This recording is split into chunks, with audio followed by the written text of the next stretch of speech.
Since 1971, when President Nixon took the United States off what was left of the gold standard, the world has operated under a system of money called fiat. The dollar, the pound, the euro are all government fiat currencies.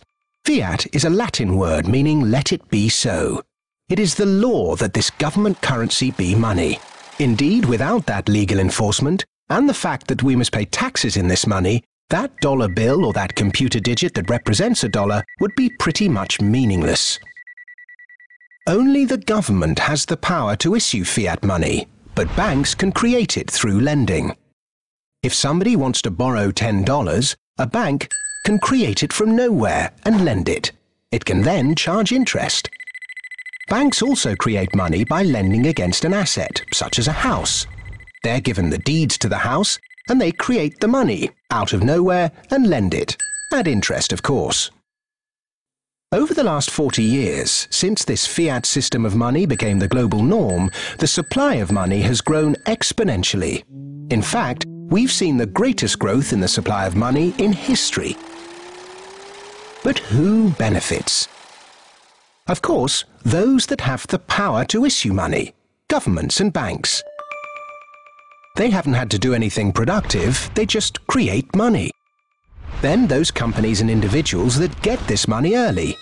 They can spend it before the prices of the things they want to buy have risen to reflect the new money in circulation. In other words, they get services, products, assets cheap. But prices soon rise, so holders of assets such as shares or houses will then see gains without there necessarily being any improvements to the company or house in question. Often, this can lead to speculative bubbles. Who gets this money early? However money is created, be it through lending, fractional reserve banking, financial bailouts, or old-fashioned money printing, banks are always at or near the top of the money-issuing pyramid. Next come corporations who borrow large sums.